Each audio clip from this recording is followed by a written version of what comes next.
একটা ট্যাকটিস। তার মানে মুক্তিযোদ্ধার সন্তান নাতিপুতিরা কেউ মেধাবী না, যত রাজাকারের বাচ্চারা নাতিপুতি হলো মেধাবী, তাই না?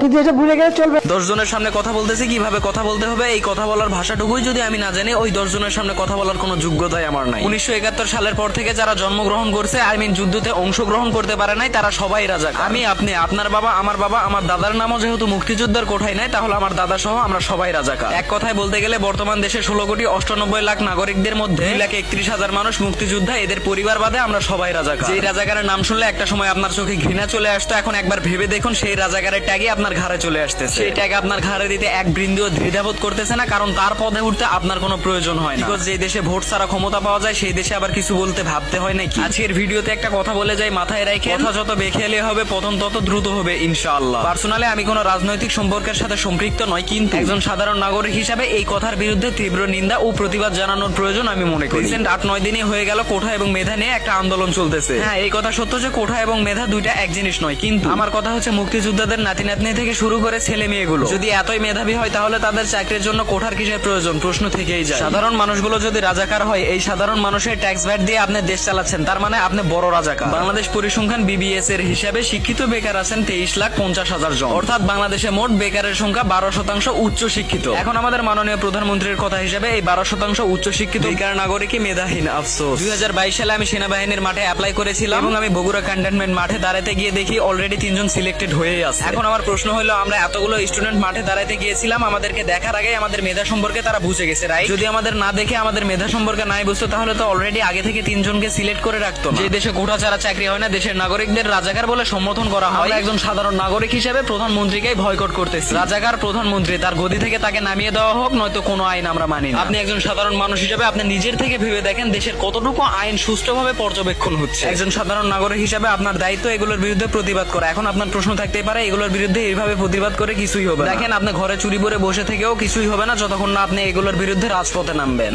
যত রাজাকারের বাচ্চারা নাতিপুতি হলো মেধাবী, তাই না? আফসোস, আমাদের দেশ যে পরিচালনা করতেছে তার ভিতরে শিক্ষা থাকতে পারে, কিন্তু সঠিক শিক্ষা নাই আমি মনে করি। কারণ যার ভিতরে সঠিক শিক্ষা থাকবে, সে 10 জনের সামনে এরকম ভাবে কাউকে ছোট করে কথা বলতে পারে। কথা বলার ধরনটা আপনি একবার খেয়াল করলে দেখতে পাবেন কথার ভিতরে কতটা অহংকার লুকিয়েছিল। এবার যাই হোক, আপনাকেও আল্লাহ তাআলা দিন শেষে বোঝার তৌফিক দান করুন। রিয়েলি একটা দেশ পরিচালনা করে যে তার মুখের ভাষা এতটা ঘৃণিত হবে, এটা আসলে মেনে নেওয়ার মতো কথা নয়। আমি আপনি যদি রাজাকার হয়, তাহলে রাজাকার সেও।